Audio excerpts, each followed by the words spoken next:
You were the anger translator for the real president. For the actual real president who's in office. Barak Yes. Obama, a character named Luther, because many people thought that President Obama was a little buttoned down, and he would say things that were a little passive-aggressive, and then you got to be the angry. I got to be the id. I got to be the emotion for him. Good evening, my fellow Americans. Now, before I begin, I just want to say that I know a lot of people out there seem to think that I don't get angry. That's just not true. I get angry a lot. It's just that the way I express passion is different from most. So, just so there's no more confusion, we've hired Luther here to be my anger translator. Luther? Hi. And what this meant when you did this is that, and I watched you do this several times, you got to perform with President Obama. Correct. As your comedy partner. What was that like? It was really amazing, and it wasn't as surreal as you'd think it was because we got to rehearse ahead of time. So I got to kind of get used to him being there. Over the weekend, the President and First Lady attended the White House Correspondents' Dinner. But before leaving the White House, the President and Keegan-Michael Key, a.k.a. Luther, the President's anger translator, took a moment to perfect part of the speech. Hold on to your lily white butts. Yeah, I gotta keep it straight. That's the best one. I love that. Oh, what's that? What's that cue? California. California is bone dry. Y'all think Kerry Washington came up here because she wanted to talk to Chuck Todd? She needed water. Looking your wife in the face. She's gonna be crying. She's gonna. But you gotta stay straight. I will. And she'll help you out. She'll not. She'll not. She'll be like, no, he is. The craziest thing is he's so tactile that he loves to hold people and touch people and hug. So he walked in the door and pretty much attacked me. He's like, there he is, my man, there he is, Keith, there he is. So he gets right on top of me and I'm going, don't shoot me! He's touching me! You know, I just imagine the red dots all over me like, Get away, the package, get away from the package, get away from the package. Comedy guns. All right, so. Honestly, what they say doesn't bother me. I understand we've got an adversarial system. I'm a mellow sort of guy. And that's why I invited Luther, my anger translator, to join me here tonight.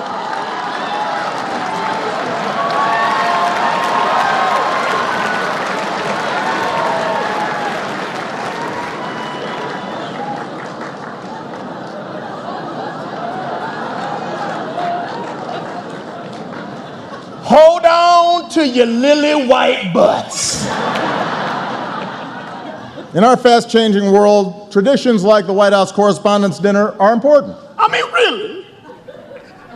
What is this dinner?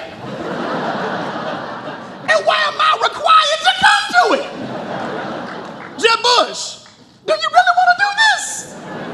Because despite our differences, we count on the press to shed light on the most important issues of the day. And we can count on Fox News to terrify old white people with some nonsense. Sharia law is coming to Cleveland, run for the damn hills! Y'all's ridiculous. We won't always see eye to eye. Oh, and CNN, thank you so much for the wall-to-wall Ebola coverage. For 2 whole weeks, we were one step away from The Walking Dead. And then y'all got up and just moved on to the next thing. That was awesome. Oh, and by the way, just if you haven't noticed, you don't have Ebola. But I still deeply appreciate the work that you do. Y'all remember when I had that big old hole in the bottom of the Gulf of Mexico, and then I plugged it? Remember that?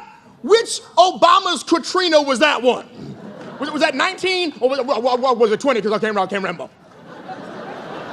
Protecting our democracy is more important than ever. For example, the Supreme Court ruled that the donor who gave Ted Cruz $6 million was just exercising free speech. Yeah, it's the kind of speech like this. I just wasted $6 million. And it's not just Republicans. Hillary will have to raise huge sums of money too. Oh, yeah. She gonna get that money. She gonna get all the money. Khaleesi is coming to Westeros.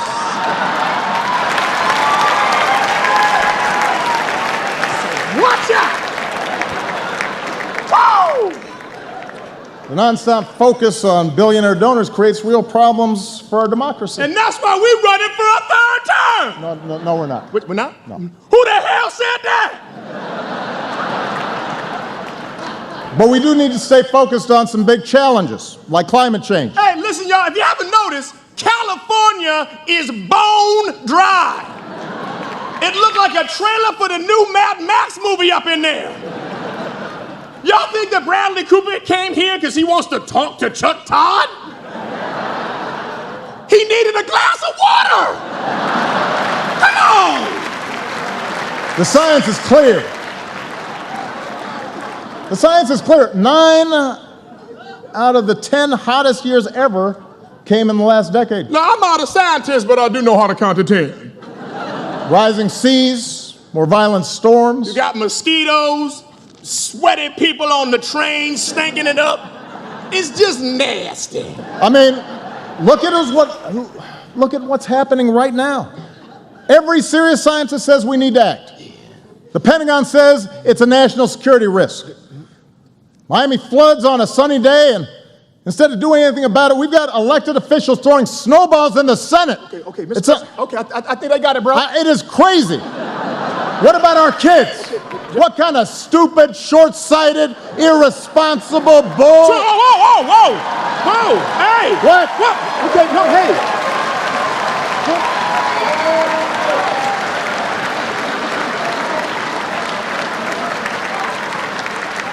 What? All due respect, sir, you don't need an anger translator. You need counseling. So now I'm out of here, man. I ain't trying to get into all this. Go. He crazy. It was a really wonderful experience, and once again, his timing is so fantastic. Great comedy timing. Really, I don't know that those White House Correspondents' dinners were fantastic in the last 8 years. Yeah, just fantastic. I did one, I think, like 2 years ago, and got to just sit there. I went on after him, but just watch him, and just you sitting there, and you're like, I got to follow that. This guy is he's got such great timing. Really good timing. Yeah. So you got to do that with him, and would he ever talk to you? I mean, did you ever get a sense of him just as a normal guy complaining about his job? Yes. Yeah, actually, during the rehearsal, he was going through the script beforehand, the bit he was doing before I came on. Right. And he was literally going, he's like, Republicans are going to block the thing and do the other thing. And he's like, this isn't even a joke. This is real. It's amazing. He was like legitimately. And he was mad. He's like, I mean, look at this bullshit. It was like your dad. It's like your grandpa swearing. You're like, you're not allowed to swear. He can swear if he wants. Yes. Are you sad that you won't be able to do that character anymore? I am sad. I think it was kind of a moment in time type of thing, and I don't see it going on unless I follow him on the lecture circuit like a really weird creep. Yeah. So we'll see, and because I don't see how it can go further.